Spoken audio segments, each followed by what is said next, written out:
Every year, children of school-going age drop out of school.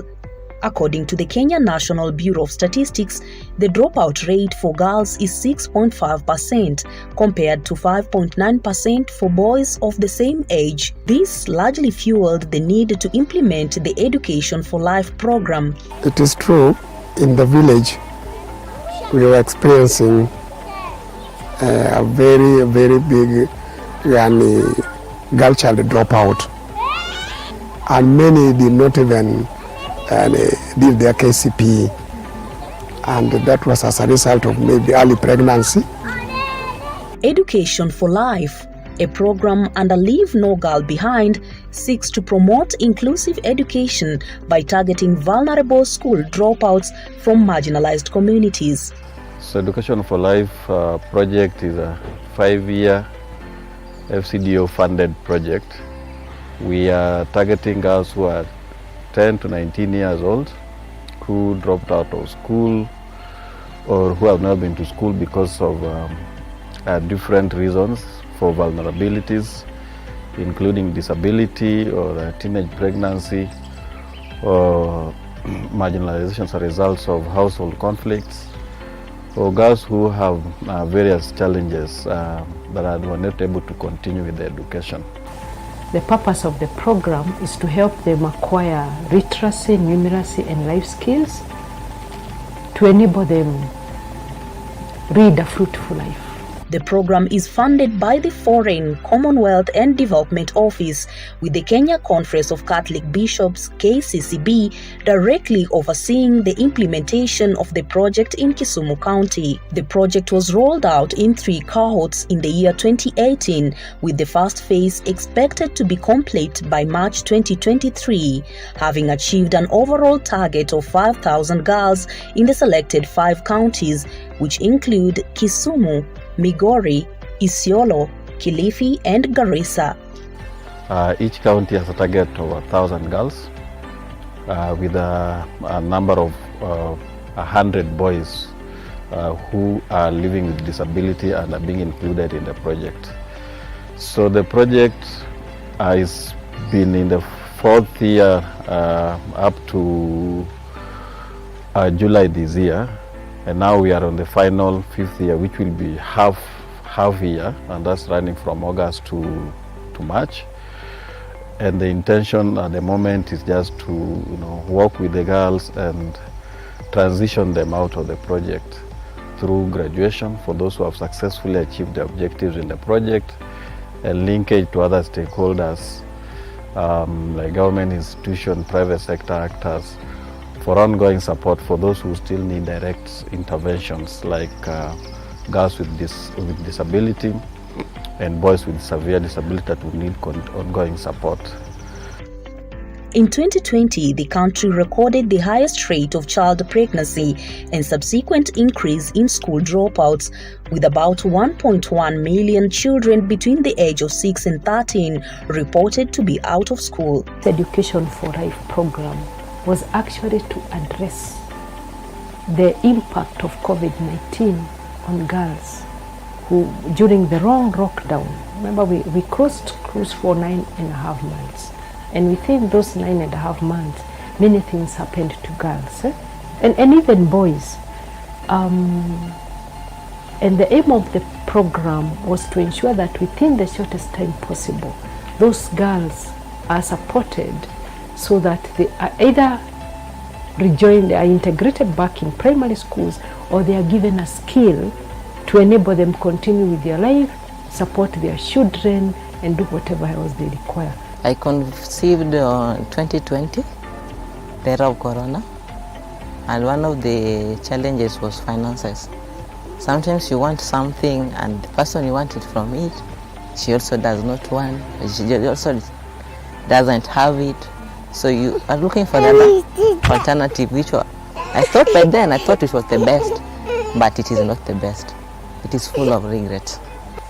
Here in our Kccb village, under Obumba sub-location, most girls have dropped out in school. First, there is early pregnancies that cannot enable them to go on with schools. again, poverty level. Most of them ought to go to casual job to earn a living. Others, even their parents are not well informed on reproductive health that can assist the girls to continue with their education.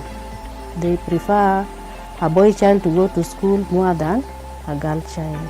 Palasuna, a children's officer at the Directorate of Children's Services in Muhoroni Sub-County, had this to say about rising cases of school dropouts in the area. There's the aspect of Muhoroni being a sugarcane plantation and also a rice growing area. Then there's the aspect of free cash flow of money that really makes some children to feel like instead that have a negative influence actually on the children, so that they feel that they want to get money instead of proceeding with their education. So that is one of the challenges that is there. Number two is we have a high number of orphans and vulnerable children also within Muhoroni Sub-County that has been coupled with aspects of HIV and AIDS and parents who have died. And this has really made some of these children to be vulnerable actually and exposed, so that now they don't have a dependent who can come in to assist them. Kitu kinaona ni poverty, umaskini. Kwa sababu wasichana wengi they are total orphans. Kwa mtoto anatoka huko saa zingine msichana hana kama pads, anaona aibu kwenda shule. Na amepata kama pengine huyu mtu anampa leo shilingi 10, akimwambia ninunulie pads anamnunulia, akimwambia sina suruali anamnunulia. Hiyo inafanya mtoto anakuwa anaona wacha tu niache nakaa na nyanya na huyu nyanya hawezi kuni. Sasa anaona afadhali nifanye nini? Niwache kukaa kwa hii maisha nione, anaona huyu mtu anaweza kunisaidia. Alafu kitu kingine nimeona chenye kinafanya wasichana wanatoka sana wanaolewa mapema. Hizi disco matanga. Najua vile mtoto saa zingine mimi nalala hapa, mtoto analala hapa. Sasa vile wakati anasikia ngoma hiyo ya matanga after burial anatoka. Na akitoka anaenda kukutana na huyo mtu. Na unajua kuna huku nje kuna watu wanakuja wakiwa prepared. Sasa zingine amekuja prepared, akona sweets, akona nini, akona pesa. Sasa namwambia twende hivi. Mimi niko na pesa hapa, twende tufanye hivi. Sasa mtoto anakuwa akiona hivi anaona fadhali niache masomo niende.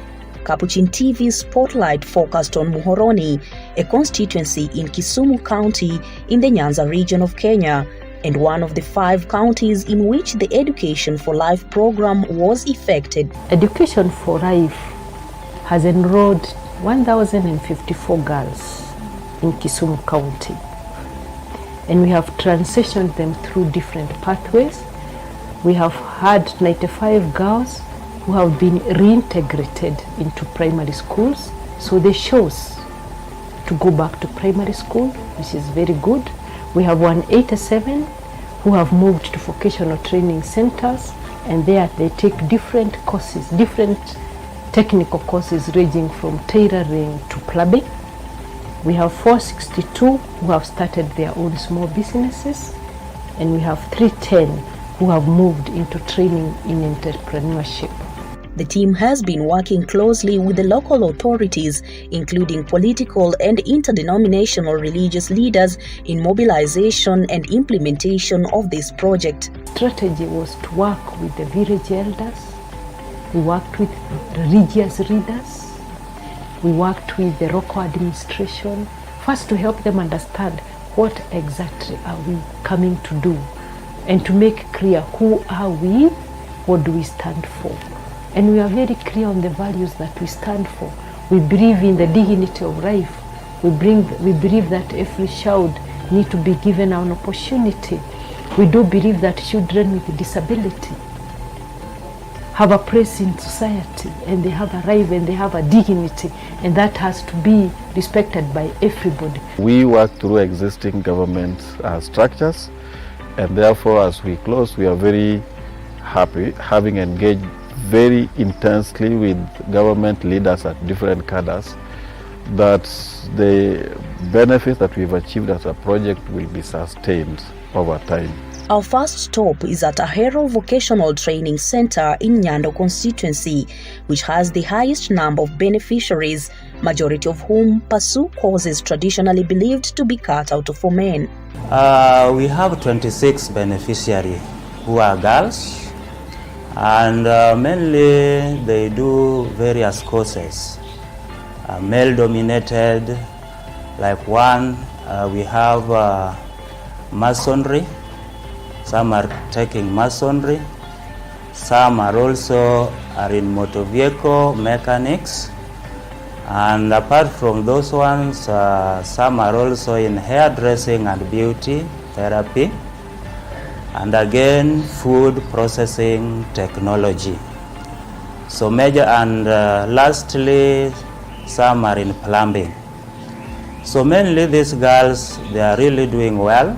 For a period of between 6 to 9 months prior to transitioning to training institutes or entrepreneurship ventures, the girls undergo thorough functional learning and mentorship programs in catch-up centers.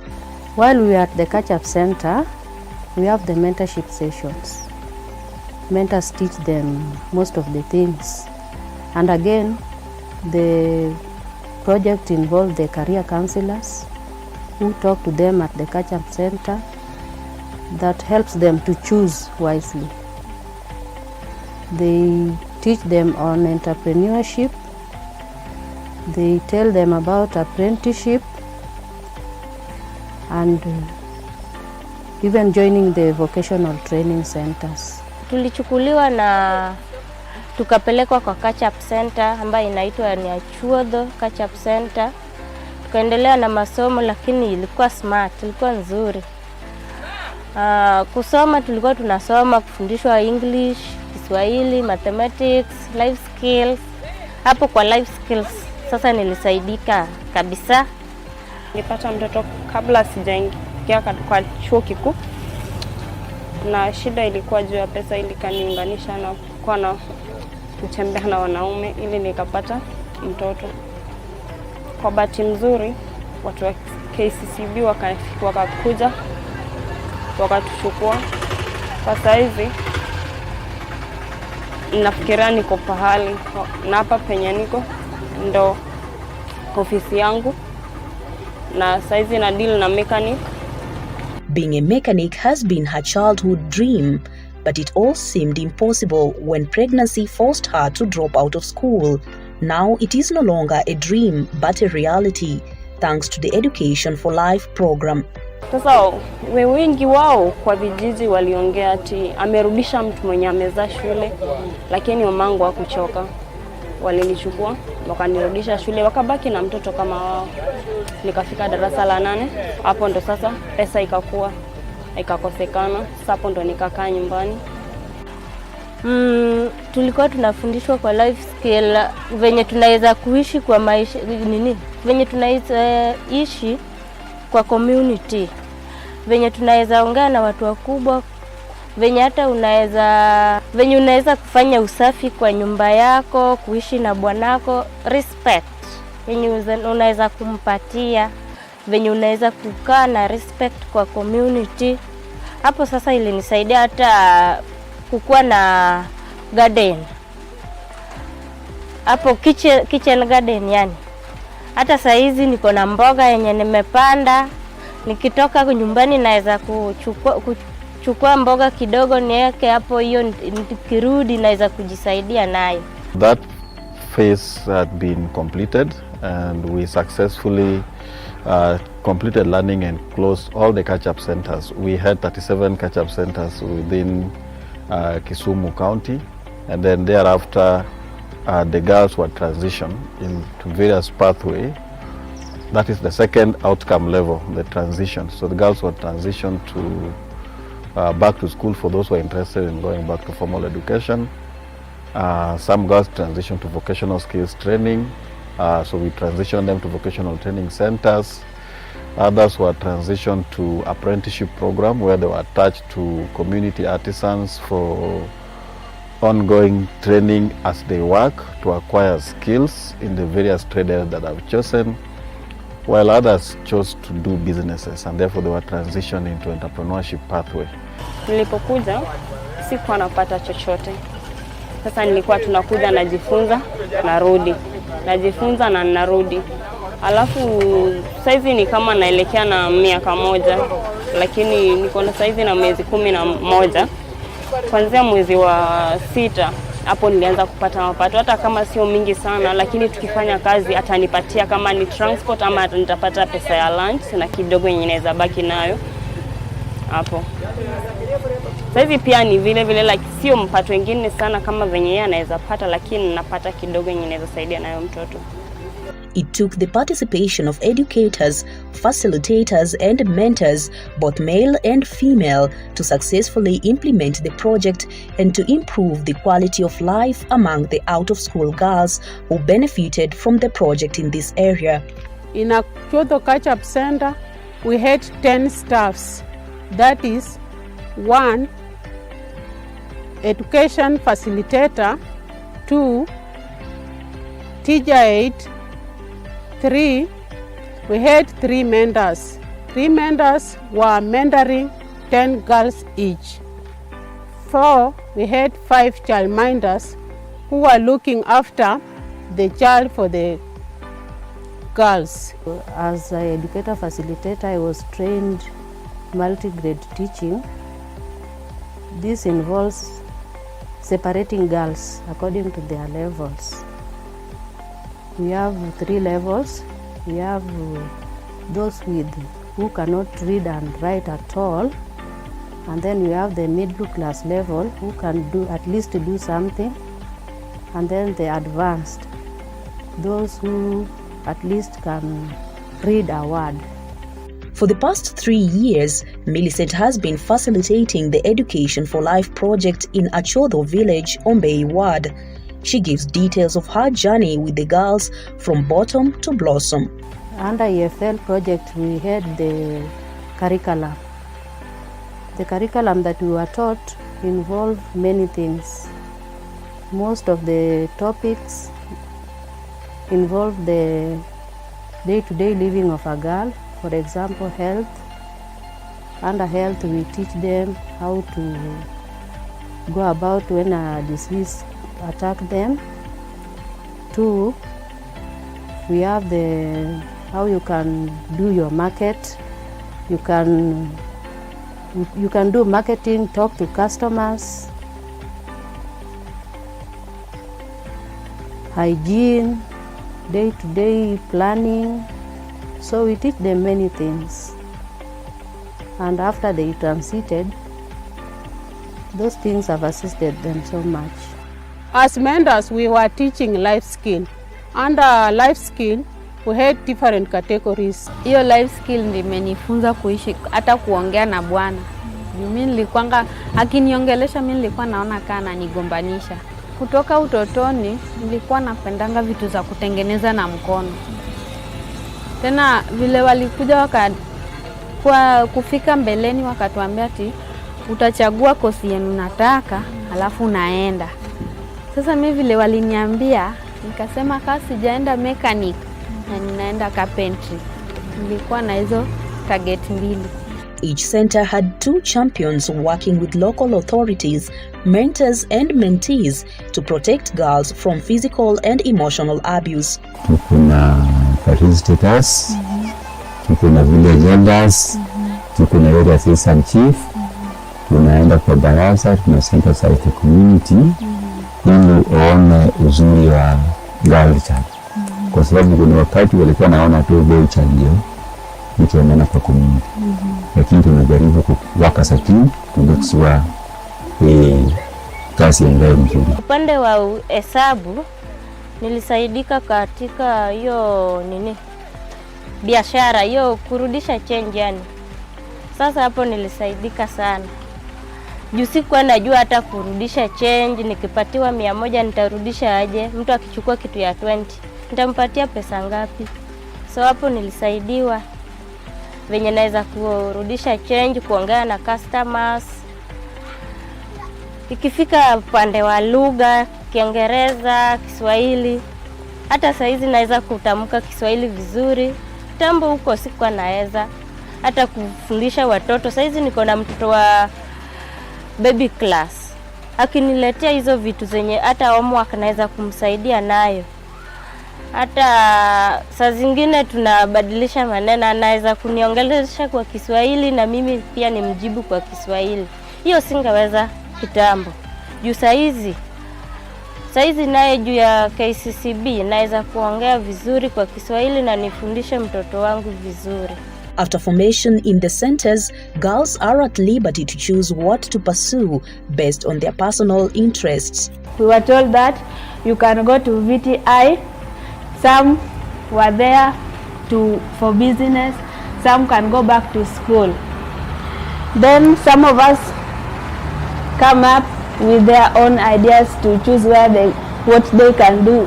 When you can go back to school, you can go to VTI. When you can take the business opportunities. For us, we were so many, but so many of us came here in VTI. Some are there in the food department, some are in fashion, hairdressing, some are here in electrical. So 3 of us, we came here in the electrical department. Mi nilichagua course electrical because I was dreaming to be an engineer, and I was encouraged by my mentors that when kama msichana amefanya courses za wanaume, hiyo unakuwa na opportunities zingine, but to my side I liked the course. Ndio maana nilichagua. Kama my mission was to one time nitakuwa self-employed. So why do you encourage girls to take over courses that are traditionally believed to be cut out for the men? You know, you see nowadays these courses you find what gentlemen can do better. Ladies can even do it better. Schools have established special needs departments to help students who struggle with physical and emotional difficulties due to the social and psychological fallout associated with child pregnancy and early marriage. In all the cases, we have both girls and boys. For the girls, it's even worse because we realize that we have girls who have dropped out of school because of pregnancies. So we want to enroll them in the department. In as much as they do not have those characteristics that we may call special needs, but with the pregnancies and the challenges that go with it, we are trying to find them, to get them on board so that we can also find a way of helping them. Like one way, if we kept talking to these girls, probably we can be able to maintain them in school and also help them address the challenges in terms of being young mothers, how to do it, like they are nursing their kids and at the same time they are learning. Like what we really need to do is to ensure that they are in school. So the program also, we have extended it to include the learners with should I call them expectant mothers. The Education for Life program breathed new life to the dreams of 17-year-old Beatrice Oko of Ombei village, now a mother of 2. I was going to school, but due to some situations, I left school because my mom was not able to give us the support, and my father also died before. I'm grateful for them because they have helped me a lot. They have helped me until I've reached where I could not know that one time I'll be here at Boya. Christine was reintegrated back to school after wallowing in the village for 3 consecutive years, much to the disbelief and dissenting voices of villagers in her community, clouded with unfounded myths. The myths and the stories, all those stories you had, they were true, they were said. But we had to show them that we are not that. This is what we stand for. Bring your children, bring your child to the catch-up center. Come with her. Stay there with her throughout. And you'll see that whatever we are doing is for her own good. They were discouraging us at these organizations ati walikuwa watu Illuminati. Because they at catch up walikuwa wanatu provide na vitu, walikuwa wanatupea dignity kit ya wasichana, walikuwa wanatupea mpaka maziwa, manguo, vitabu. So they were telling us ati hakuna mwenye anaweza kukupatia kitu bure. Hao ni watu wa Illuminati, tuachane na hao watu. Watatupeleka wapi? Watatupeleka mbali ama watanyonya madamu. With the people who have a kasha, they have their values, they have their beliefs. And the resistance we met was due to the fact that some community members felt that the business or the role of girls is to get married and bring up children. And going to school was not a priority. We had the kids pia tulikuwa tunaenda nao hapo. Those kids pia vile watoto wakikuwa pamoja ugonjwa zinakuanga.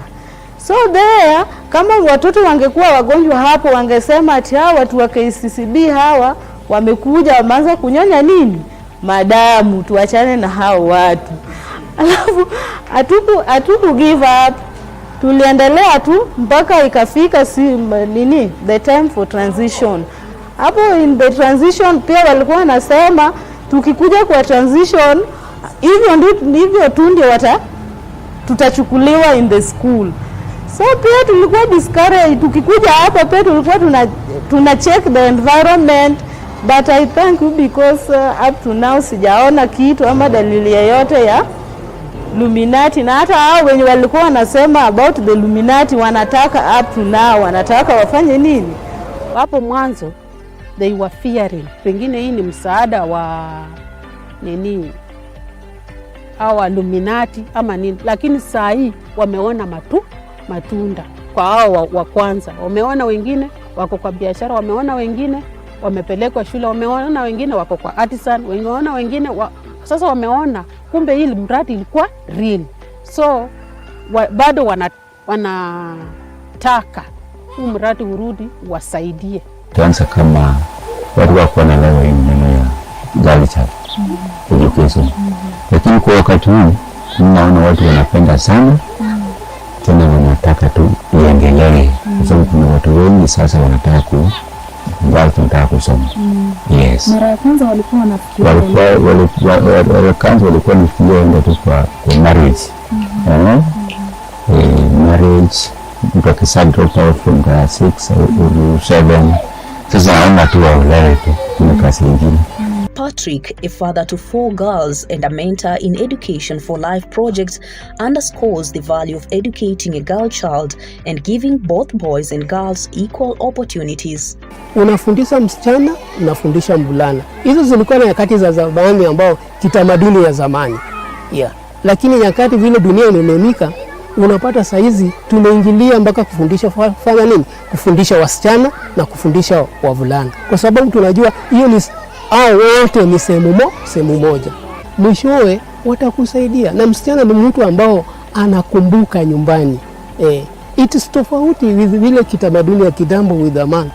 With a man atakuwa na bibi yake na mostly utapata bibi akifanya nini?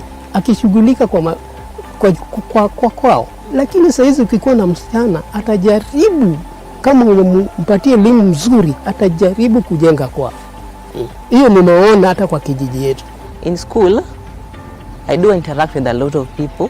Some of them have passed through the thing I went through and I've seen them making it. So I also have that urge to be like them. Ahero VTC instituted a baby care unit inside the college complex that is run by trained caregivers in an effort to reduce frequent movement out of the college and provide the young mothers, majority of whom are day scholars, more time to focus on their studies. Ahero Vocational Training Center is also having a baby care unit. So this baby care unit is really helping our girls who are having children, and you find that due to that baby care unit, during class time their babies are being taken care at the center there. I care for the children around 2 months up to 3 years. The care I'm giving is to enable them to grow and develop. And this gives the nursing mothers time to breastfeed and bond with their babies. It has influenced even others outside there, just because of maybe the services they are being offered here. Those who are having the children outside there, you see, there is a mentality that if they have children outside there, now they see their future of getting the skill is terminated, is doomed completely. But through this, we've seen some impact. They are being encouraged, and some of them, they are normally coming, and that one also has really improved our enrollment. So through this project, we have seen a very good fruitful progress more so in girl child education and training. Here, the toddlers learn fundamental skills that support their cognitive and physical development. I allow children to bond with their parents. Their parents also are the students who are studying here. These children, by the time they were brought, they were not aware how to eat and how to crawl. My work is to enable them to crawl, to acquire social skill. Social skill is whereby they will interact with one another. We have playing materials, they will share. After sharing, they will communicate. Thereafter, when their parents will come back, they will notice some changes. Being my child is with me in this place, I am always stress-free. True, the daycare itself has changed the life of my child more than the way we were there outside. She's exposed, she can say 1 or 2, 1, 2, 3, seeing ABCD. The things that the teachers are always teaching them, sometimes you see her imitating them at home, and there's a big difference in her life. Improvement yenye nimeona kwa mtoto wangu ni ya kwamba kitambo hakuwa najua kusoma 1, 2, 3, lakini siku hizi anaweza soma 1, 2, 3 mpaka 10. Some of the girls come from far-flung areas, which often makes it difficult for them to report to the college on time. Some of them do come from long distances. Now, to some extent, managing the time well for coming to school, more so in the morning hours. Sometimes you find just few may come late. It helps me a lot because when I'm in class, I now concentrate in my work because my son is taken care of there and is safe. 22-year-old Joyce Anyango was impregnated at a tender age, forcing her to drop out of school in grade 5, and this marked the beginning of endless ordeals. Sasa vile nilipata mtoto, nilikuwa nateseka sana. Nilijiuliza nitafanyaje na huyu mtoto wangu. Ndio nikakuja nikapata hii grupu ya Kccb. Hao ndio waliniinua, wakanielezea vile naweza fanya. From a housemaid to fend for her ailing mother and siblings to a fervent carpenter in Chiga Market, Kisumu East, this is the story of Siaya-born Selina Cheng. Nilifanya nikaacha shule. Yule baba alikufa. Mamangu hakukuwa na uwezo wa kunifunza. Ndio maana ilifanya nikaacha shule. Kufika hapo mamangu aligonjeka, alianza kugonjeka. Sasa ilifika wakati wa mimi ndio naenda hizi kazi ndogo ndogo ndio tupate kitu ya kukula. Hiyo ndio ilifanya nikaacha shule. Ikifika 2013 nikashika mimba. Sami sikuja ati nimeshika mimba nikatoka, kuna mama mwingine tena alinichukua ati ananipeleka kwa kazi, tukafika Nairobi. Nairobi life ilikuwa ngumu. Sikuweza. Wakati watu wa KCCB walinipatia huyu msichana, sikuamini kama ata manage kumaliza hii course. Lakini nimekuja nikagundua kumbe hakuna kazi yenye inaweza shinda hata wasichana wanaweza. Kwa vile alianza hii kazi akiwa na roho yake yote, na nimeona ni mtu ambaye ako na bidii. Sasa hiyo bidii yake hata imeni encourage, nikaona hata at least nipate wasichana wengine niendelee kuwafundisha ili wawe kama yeye. Kuna challenges nimesikia na kuna yeye tumepitia. Wakati tulikuwa tunaanza kufundisha huyu msichana, kuna wengine walikuwa naona ni kama mtu ambaye anajaribu tu kwa wiki moja na atatoroka. Na nimepata ile bidii yake na vile tulikuwa tunamu-encourage, amefika mahali ambapo hawezi akawacha sasa. Juu at least sahi anaweza fanya kitu na mkono yake na ionekane. Kwa hivyo nimeona ni kama ni mtu ambaye ako na bidii atamaliza hii course. With the majority of the target group being married young mothers, this called for a shift in the rollout phase to embrace an inclusive implementation approach. Most of the girls that we were targeting, a good number of them were married, or they were staying with their mother-in-laws because their husbands were working outside Muhoroni. And as we started implementing the program, we realized that we had to change the strategy and engage the other person who was staying with the girl, whether they are their husbands, their mother-in-laws, or their parents, and help them understand that whatever skills we are giving to the girl, it's not only for her benefit, but for the benefit of the whole family. So that was a strategy we had to change and get the community to support the girl, get the parents to support the girl, and even talking directly to the husbands so that they understand that the benefit is to all of them, the whole family. However, it is not as easy as I'm explaining. It took a lot of time to do that. Some were successful, some took a little bit longer. It was not easy because the targeted group, some were married, some were not in school, and it was not easy to convince somebody that maybe his wife could go back to school. Some thought that maybe after educating the child, the wife maybe will run away. They are married, most of them, and some have children, and they have now realized that with education, life can be better. And it is also difficult even to convince their husbands. Sana ambao wameshaelewa. Unaona bwana yake anataka tu hata ile wale wanafanya business. Unaona wanaenda tu hiyo pesa ya business anataka tu wakule. Sasa huyo msichana anaona kama ni ngumu kuendelea na hiyo business kwa sababu hawezi kupata faida kwa hiyo ni one of the challenges. Na wanakosa support. Wanakosa support ya guardians atakuwa process.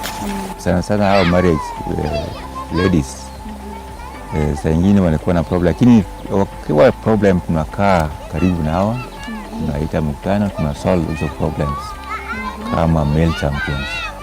Hiyo tulifanya mara nyingi, lakini wanaendelea mzuri. Kuna wengine wanataka zaidi kujoin, wengi wasichana wanataka kujoin, wale dropouts from primary schools. Ndio maana unapendekeza projects ziendelee. Most of the marriages which took place in the villages today, they don't actually benefit the parents, because it is just like I don't know, it is a peer pressure. A girl at maybe 14 years, she is pregnant, and now she runs away and get married. Even the boy who married the girl cannot even actually support the family. So the benefit the parents are getting from these marriages are very minimal. They just don't have what they can do to stop what is happening. But if they could have any capacity, they would have stopped those things. Because many they even came to us, they complain. Kijana fulani ameoa msichana wangu. Msichana pia anasema kama ametolewa pale atajinyonga. Celine Onyango's husband, who conceded her enrollment into the program despite the discouragement from community members. Diche mokwongo jomoko ne chako wuoyo ni ok obinyalo. Koro an bende nikech ng'ato nyaka mi time. Koko nyal tibro neno in time kako dhi. Koro nyaka gi sani aneno ka chaka jogweng', chaka mor gi tijano nikech ayudo ka sani pod nitie joma nyalo miyo tich achiel ariyo adek. Loso ten, loso gik mitede chapat gi, repair mag kombe. Kaneno ka chaka ji chako change kendo nikech ji koro duogo miye support nikech koro sami miye tich mag repair gi. Oyudo mijing'o kuom tijno. Koro gisana nyalo wacho ni chaka jogweng' chaka miye support kendo nikech kuom tich mimiye. Samo ng'ato miye repair oyudo siling' moro 50 kanyo endo. Ing'ene miye mijing'o ni kare tijane kare jogweng' koro era lakini chakruok to nitie joma ne wacho mar odhi lal, mar ok obinyalo, chunye biro jok, gik makamano ne wachore. Vile nilianza, kuna wenye walikuja bwanangu ati umechukua bibi yako umepeleka kwa carpentry, hizo ni kazi za wanaume. Sasa yeye anasema tu yeye ndiye amechagua. Sasa watu naye huwa wananiuliza. Hata sasa nikirudi nyumbani kuna wamama wananikujia, kiti yangu imeharibika, utaitengeneza kweli? Sasa mimi namwambia nitatengeneza. Akinipea namtengeneza. Sasa yani wanashangaa. Hata hapa kuna wengine wanapita wanasema, mwanamke anafanya kazi ya baba. Mimi nawaambia hakuna kazi ya baba. Sai kazi ni kazi. Bora upate vile unaweza lisha watoto. Tena yeye ndiye ananikujia hapa. Yeye ndiye ananileta asubuhi. Sasa ninapata vile sai life inaweza enda hata kama uko kwa ndoa. Sai niko na bidii sana. Juu niko kwa ndoa, bwana pia anajua nafanya hii kazi, tena yeye pia anafurahi. Ukiangalia hapa ndani unaweza ona meza nyingine hapo mpya. Hapo kuna kiti mpya. Hiyo ndio matunda nishapata kwake. Koro ko yero ndo adhi modo tiyo no. Temiye support tijno. Mabiro yero maro do adhi makanika. Emiye thuolo. Odo adhi tij ba mamin gi okaw, emiye thuolo. Like many other girls who get children in school, the girls had to shoulder community backlash, plunging some of them into postpartum depression. I got a baby when I was out of school in class 5, and there are a lot of challenges I faced. One of them was humiliation from the community, a lot of depression, stress, and sometimes even accepting that I was a mother. It was a serious challenge to me. The program has been really helpful because it was being implemented in Ombei location, which is one of the locations in Mohoroni sub-county that has a lot of child protection issues. But the program has really come up with the view of even voicing the challenges that children are out of school face, and also the young and adolescent persons and the young adults face, especially when it comes to education. About 6 kilometers from Ahero Vocational Training Center, we meet Celestina Dhiambo, a Form 2 student at Ombei Secondary School. Ukiwa class 8 umezaa hapo na uko na mtoto, unadai vitu mingi, so unadai pesa ya kumbayia mtoto nguo, na sasa vile wewe ni mtoto mdogo huwezi pata pesa. So nilipitia changamoto mingi, lakini vile Mungu alikuwa na mimi, nikapitia hizo, nikaenda kwa hiyo shule, nikaangukia bahati, nikachukuliwa. The mother of one from Kamaganga location had a baby when she was a class 8 candidate. Vile niligive up, nikasema kwa sitaenda secondary school. Nilikuwa nataka kuwa daktari. Sasa najua nitalipiwa school fees, nitasoma, nitafanya hiyo kozi yenye nilikuwa nataka nifanye, daktari, nikuwe daktari. Teachers and students play a key role of providing support mechanism to the young parents who reintegrate into the academic institutions. In our school we have 2 girls being supported by this organization, and we as teachers, we do make sure that they are comfortable in school, and when they come to school we provide them with the counselors, peer counselors, and also they go through the guidance and counseling provided by the school. And also as a school we do provide them with the sanitary towels for the girls, because we know sometimes they get it's very hard to acquire these important items. Marega Primary School in Muhoroni has 3 beneficiaries of this project. One of them, 17-year-old Awar, who became a mother at the age of 15 and now schools at Marega alongside her child, who is currently in PP2. In 2018, I do chwanyruok moro matin, koro nomiya drop school. I bet dala for 2 years. After all, ayudo jo organization mowuoyo koda mamba yie timo gima gitimo, but dhano nogo chunya ka gitemo wacho ni mago gik maricho. Ambe nabedo gadier ka wacho ni wabadhi atem. Gisani ane school, nyathina be nie school, nie PP1. We've been trying to do our best to accommodate each one of them, despite the background where they come from. We've been very friendly to them. We advise them, we give them guidance and counseling to ensure that their life is not interfered with. Secondly, as a school,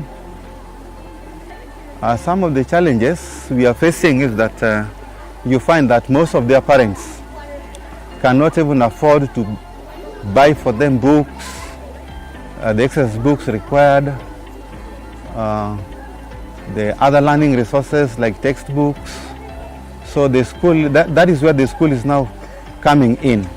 As a school, we've been trying to provide them with the learning materials that are available within the school. They say that education is the key to the golden door of freedom. For many young girls, however, here in Muhoroni constituency, as well as the larger Kisumu County, the key remains far-fetched owing to a yoke of challenges that forces them to drop out of school, find themselves in early marriages and young motherhood because of this yoke of challenges that keeps on haunting them and weighing on their shoulder. With this initiative, Our Life Education for Life, however, that targets girls who have experienced violence in schools as well as in communities, young mothers and pregnant girls. It seems a ray of hope is finally flickering on the lives of these girls who are thirsty for education. This includes children, boys and girls with disabilities.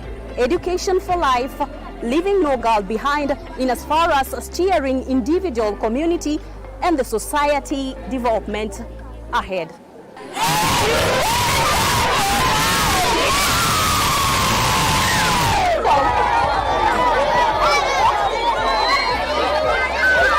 We've trained schools on inclusive education. We've supported some schools to do physical adaptation and modification, but we have worked very closely with the Ministry of Education through the Education Assessment and Resource Centers, the EAC, to make sure that there is ongoing support both to the schools and to the teachers and to the pupils or students, so they're able to access learning facilities that are accommodative, that are safe, without discrimination. And we are happy to mention that these girls have been retained in school. Some of them are doing well, and that's one of the achievements I can highlight that the project has observed. Teachers closely monitor the girls and encourage them to interact freely with one another while assigning them extra work to compensate for the time they spend nursing babies. We talk to other students, we teach them how to relate with these others because they are part of us. There's nowhere we can take them. Now we teach them how to relate with them. Sometimes we give them time to go back to home for some 30 minutes to have maybe to breastfeed and then come back to school. But what we do mostly is to talk with others so that they can be accommodated back into the school system.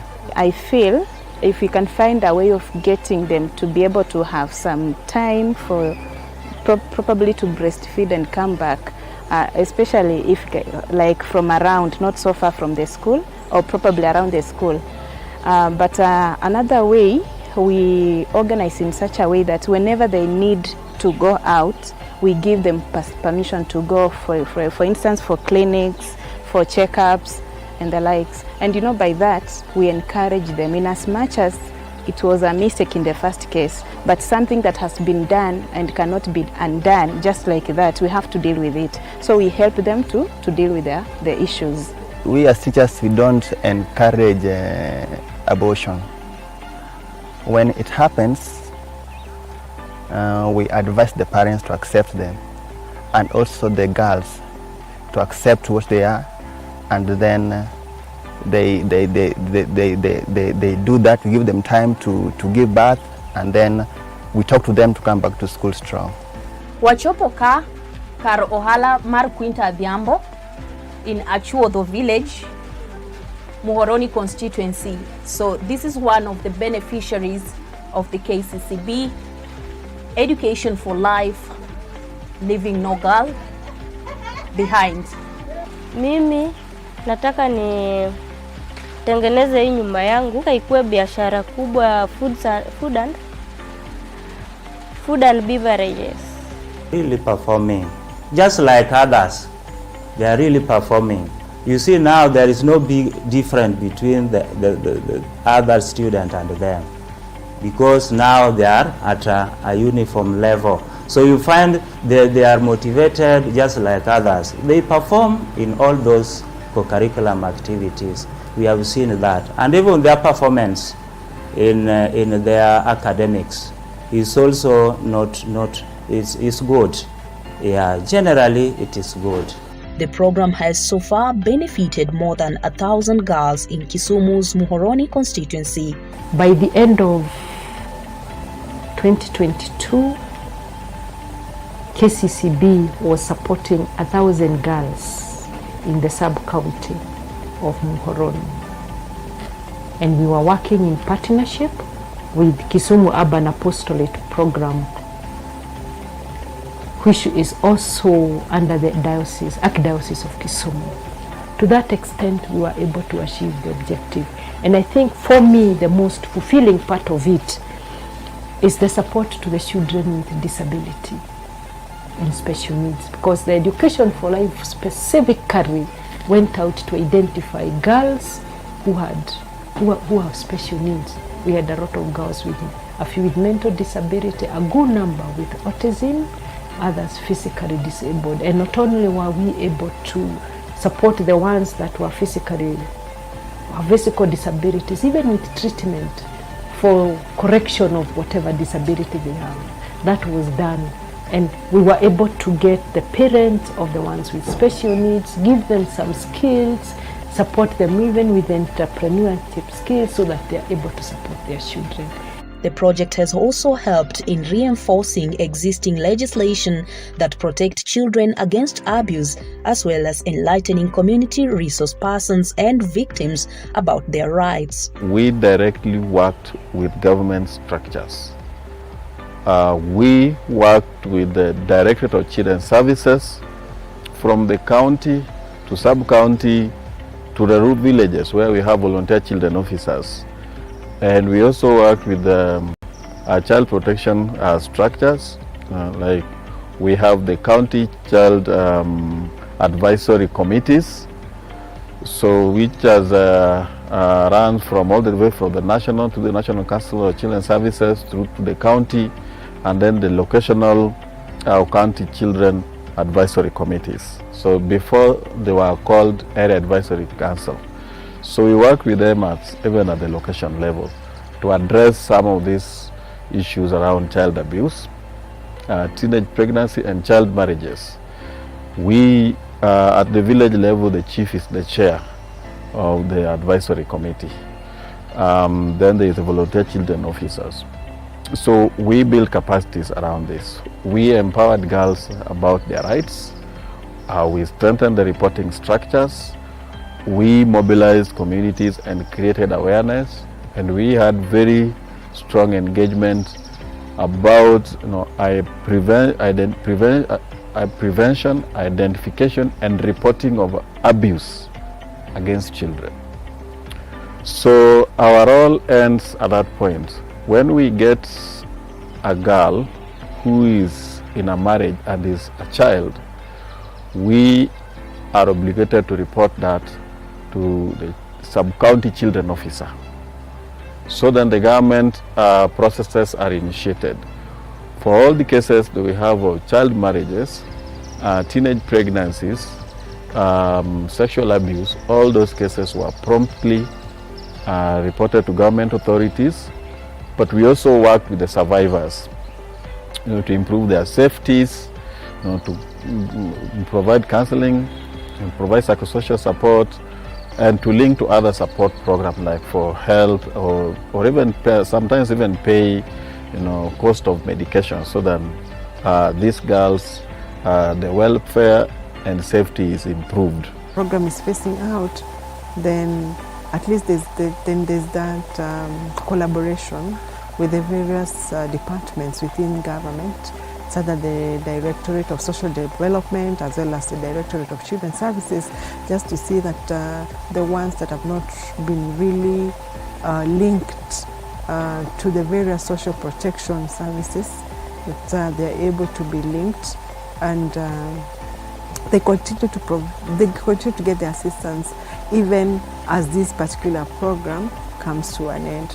So I'd really wish to thank KCCB for coming on board and actually coming for the aid of the children. Education for Life has also successfully aided in unraveling unreported cases of child abuse in this region. Not all cases are reported to us for fear of reporting and action taken against the persons perpetuating, for example, the children to drop out of school. So yes, there's an aspect of unreporting, but I think we are really looking into sensitizing the communities through the various organizations we have, so that now they can be able to really air out and actually report these cases, so that we can really help the children and the young adults within Muhoroni sub-county.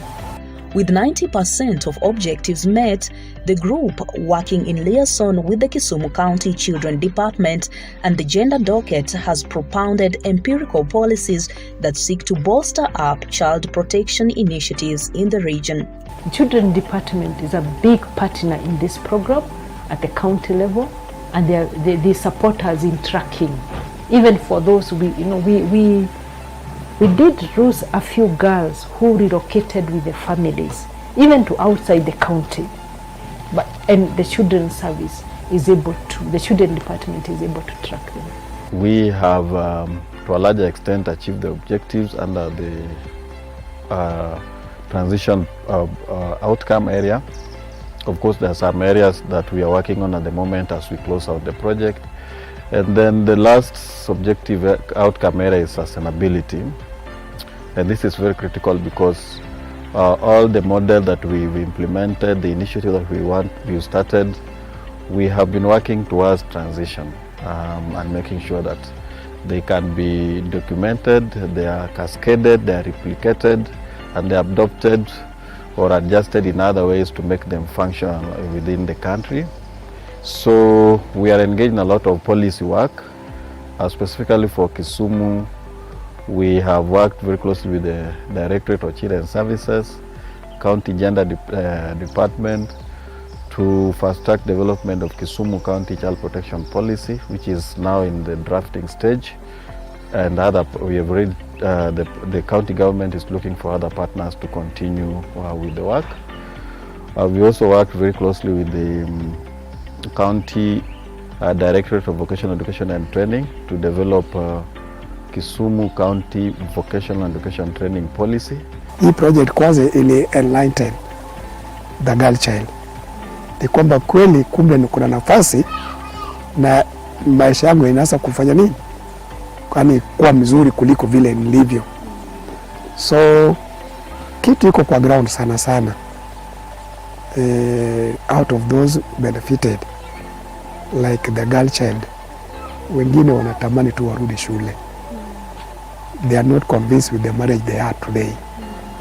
Ambaye kitu ambaye inawashikalisha sana ni watoto, kwa sababu kuna wengine wako na 2 child, maybe 1 child, na hata anaweza kusema kuna wengine ambaye saa hii hawako pamoja, sana sana wale walikuwa wana watoto.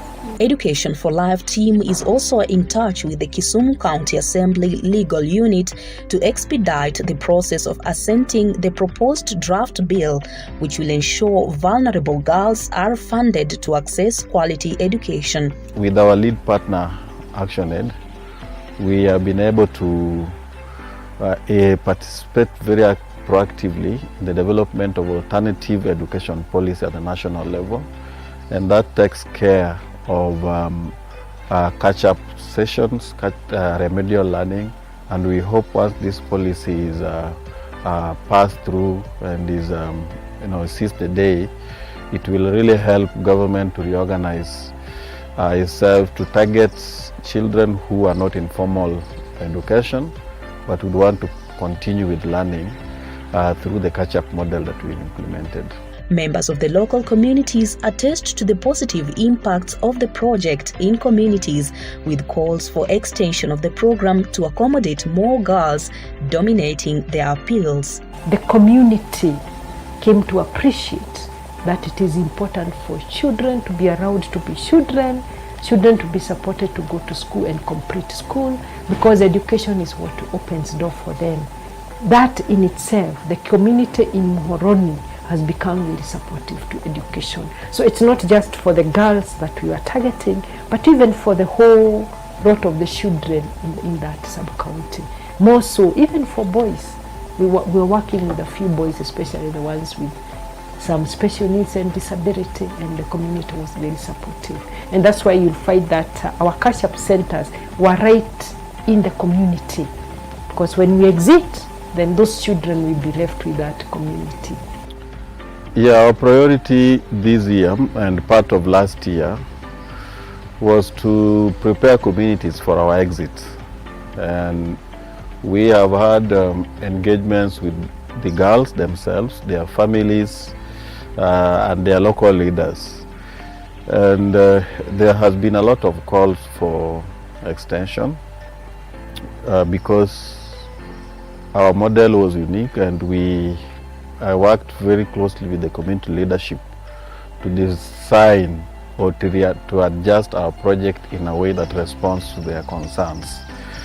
However, we cannot make commitments for extension at the moment because the funding for this project specifically was for 5 years, and that is ending, and therefore our donor, the UK Aid, will not continue funding Education for Life program, basically looking at the successes that have been made through Girls Education Challenge, which started way back over 10 years ago, and quite a lot of significant achievements have been made. And we also hope that similar model will be implemented, but in more marginalized areas in the northern arid lands, that is the counties in the northern parts of the country.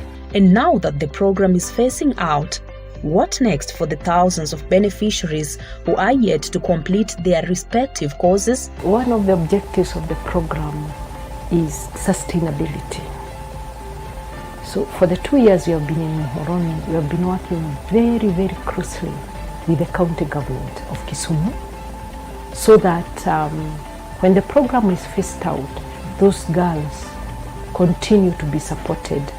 The good thing is that a number of them have already finished their courses at the vocational training institutions. So, and you find that some of them got support from the county, so that besides the 3 months course, technical courses they were taking, they were supported so that they can enhance the course maybe for 1 year or 2 years.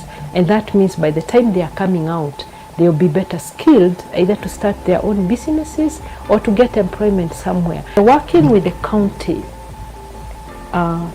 education, the county technical offices, working with the social workers, working with the parishes, and the parish is not necessarily Catholic.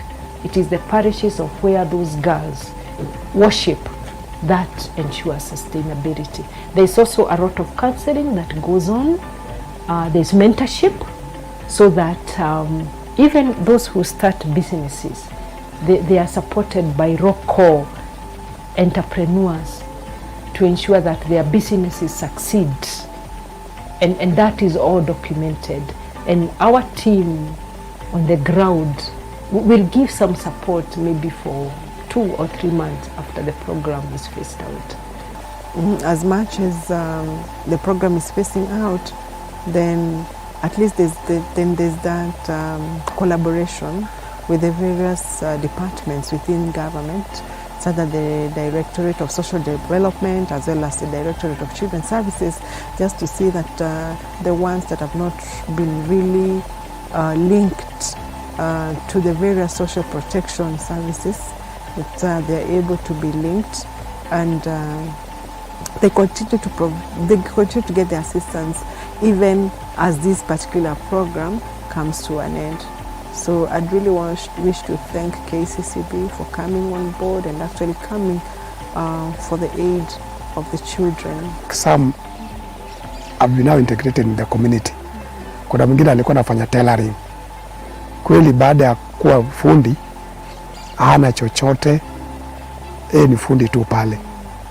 Pengine kuna yule ambaye alimfundisha, anaanza kumwambia kwamba kuja unisaidie hapa, lakini ile haiwezi kumpatia mapato mazuri. Kuna wengine ambaye sasa walibaki, wale pia wako na pressure, wanakuja nasema sasa si mtaanza klasi nyingine, sisi pia tufanye nini? To join. Unajua wakati kitu inaanza, watu wako na mentality tofauti. Hawa ni group gani? Wanataka kufanya nini? Kuna vitu mengi. Lakini sasa vile washaiona, wengi zaidi wanatamani. Our prayer and hope is that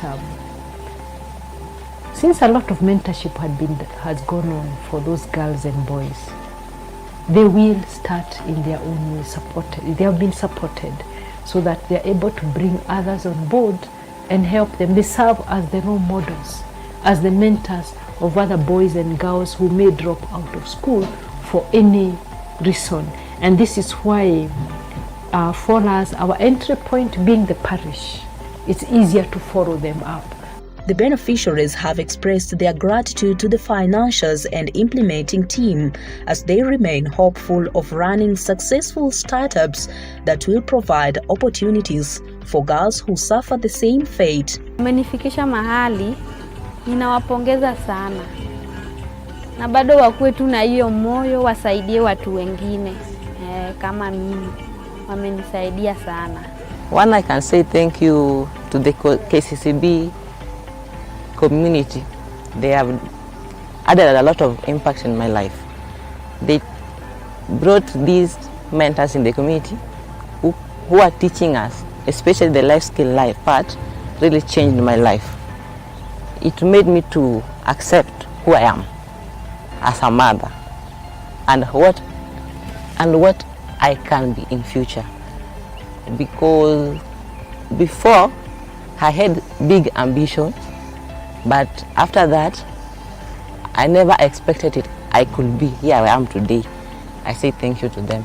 Ninawaambia asante sana kwa kutusaidia na kututoa penye tulikuwa na kutuweka penye hatukukua. Juu saa hizi tunaona tuko pale pazuri sana.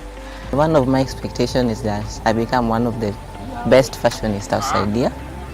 And two, I would like also to change the lives of people, especially these ladies who went through the same thing I went through, that they can also make it the way I am doing it now.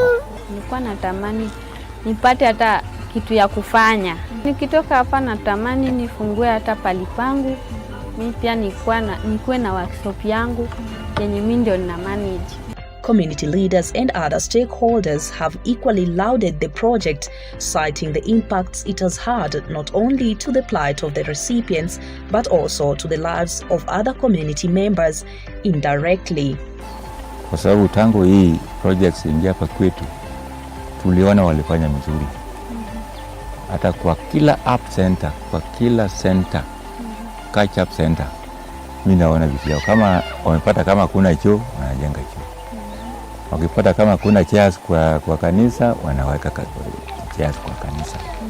Hata pesa support kidogo tunapata ya security ya kulenda hiyo mali, walifanya mzuri sana. Hata the community themselves walifaidika kwa sababu employment. Hapo kuna mentors, hapo kuna facilitators, hata kuna mama ya kuchunga mababies ya wale wanaofanya watoto. Appreciate this organization for supporting the girl child, and also from that we have seen a very positive impact of girl child also having children even from the community coming to join us here. That one is a plus to the organization. I am proud that we are having this program on. So it's my prayer that we also help to reach most of them, to identify most of them, and find a way of helping them.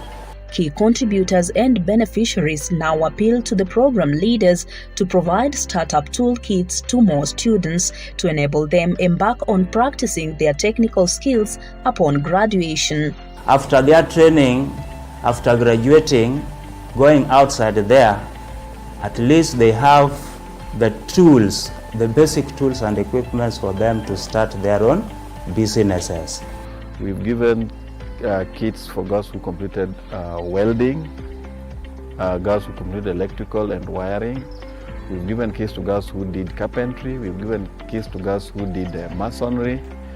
And we are optimistic that they will use these tools to start up the small businesses or be able to work. Like we have girls who have carpentry items, the equipment, and therefore they're able to work with the existing artisans in the areas, for improving their skills and also getting income to improve to address their household needs. Wakinileta hapa walinilipia pesa na hiyo ndio imenitimia ndoto yangu.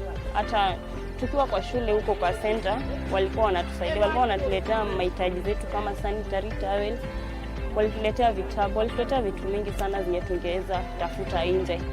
Walitupatia kuja hapa pia, walituletea wakatupatia transport, wakatulipia chochote yenye tulikuwa tunaweza hitaji mpaka nikamaliza saizi.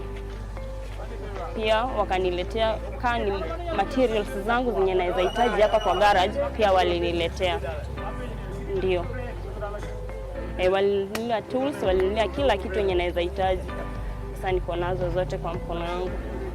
If you are still pulsating, you've got a second chance. This is the message by participants urging communities to give children, both boys and girls, a second chance to rebuild their lives after straying off the right path. At times we become mothers without choosing. We do not choose it. It happens. It just comes. But then it's not the end of life, As a mother, as a young mother, someone needs to be reminded that it's not the end of life, and again they have another life to take care of. Apart from them being human beings, they now have another life to take care of. And so as a young mother, my plea to the girls out there, one, let them not be stressed. Let them find a way of dealing with this thing. And one way of dealing with this is actually reaching out for help. Let them come out strongly so that we get to know what exactly is ailing them. Probably they are not aware. They are not aware that they really need to seek help so that we can be able to help them. We may not say that we will help them entirely, but in a way we can guide them to find the better ways of dealing with this issue, especially parenting at their age. It's very important to support our children to continue with education. And it doesn't matter what happens when they are in primary school, whether they get pregnant, whether they get exposure to drugs and they drop out. We need to give them a second opportunity. The other one is that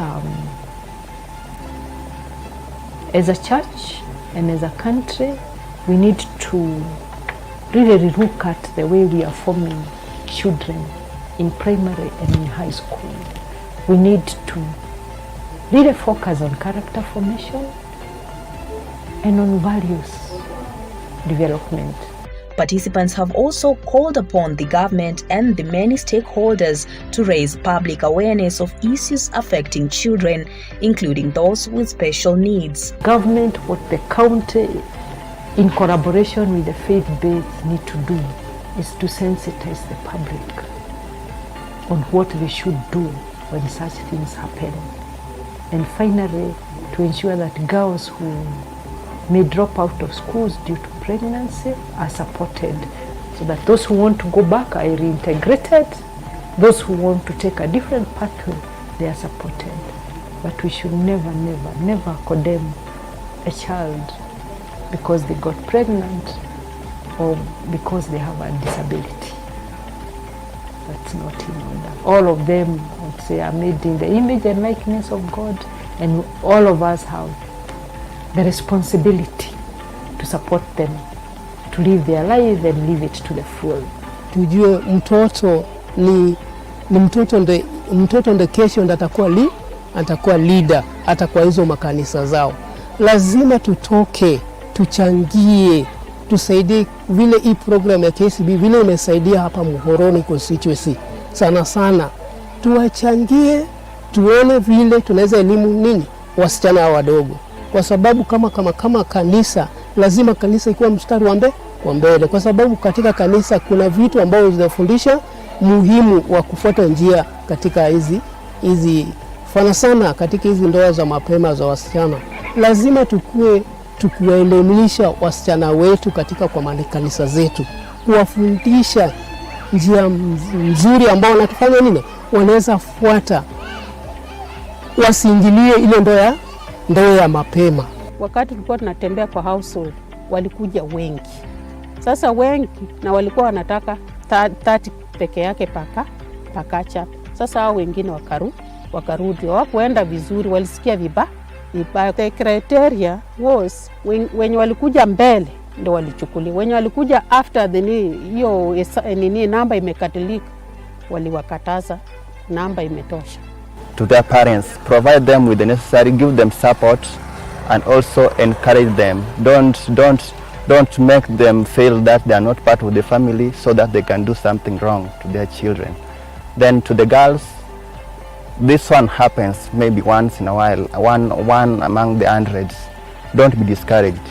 Just be strong, give birth, then we'll give you time to look at your kid, and then you continue with the school. My advice to those ladies who are experiencing the same thing I went through is, one, you as a person, for you to focus, you will have to forgive yourself, accept yourself the way you are, then don't be on that situation. Work hard to go better, more and more, then you will overcome it. Wasiogope, hata mimi nilipopata, nilikufa roho. Lakini kuna wenye walinirudisha chini na pia kuna wenye walikuwa wanajaribu kuniongelesha. Nataka kuambia wasichana wenzangu ambao tulisoma nao ama wale wenye walichukuliwa kama mimi, wenye walipata chance ya kusoma na kupatiwa chance ya kuenda kwa kosa ama biashara, Nataka kuwaambia wafanye tu bidii, kila kitu ni bidii. For the caregivers and for the community members, I would say let us not stigmatize our girls, because the stigmatization is what really hinders them from achieving their targets. But such that there are many who may slide along the way, but we really need to come together to support them, to acknowledge that at the end of the day, they have their destinies that had already been planned for them. The once impossible career paths have been made possible to trek through thanks to the Education for Life, Leaving No Child Behind, that has given an opportunity to 5,000 girls from 5 different counties across the country. These include Kisumu County, Migori County, Garissa, Isiolo, and Kilifi in the coastal region. And as this program is expected to phase out before the next fiscal year, thousands of girls attest to the positive impact that the program has had on their individual lives as well as community at large, as they call on government and other stakeholders to hop on the bandwagon and support the many hundreds of girls who continue to stream into these catch-up centers seeking to be enlisted possibly in the next cohorts. Asash Elizabeth in Kowora Village, Ombei Sub-County, Muhoroni constituency in Kisumu County.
Dear friends, my brothers and sisters, and all people of goodwill, peace be with you all.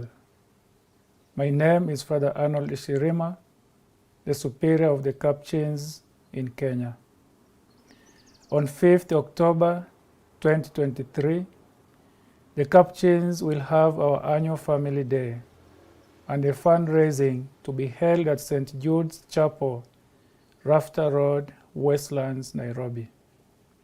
The Holy Mass will begin at 3 p.m. in the afternoon, followed by opening of the Year of the Golden Jubilee and the fundraising. The fundraising is aimed at raising funds to continue building the residential home for the Capuchins in our headquarters at Rafter Road, Westlands, Nairobi. The project cost is Kenya shillings 18 million. Once again, we kindly request for your generous support.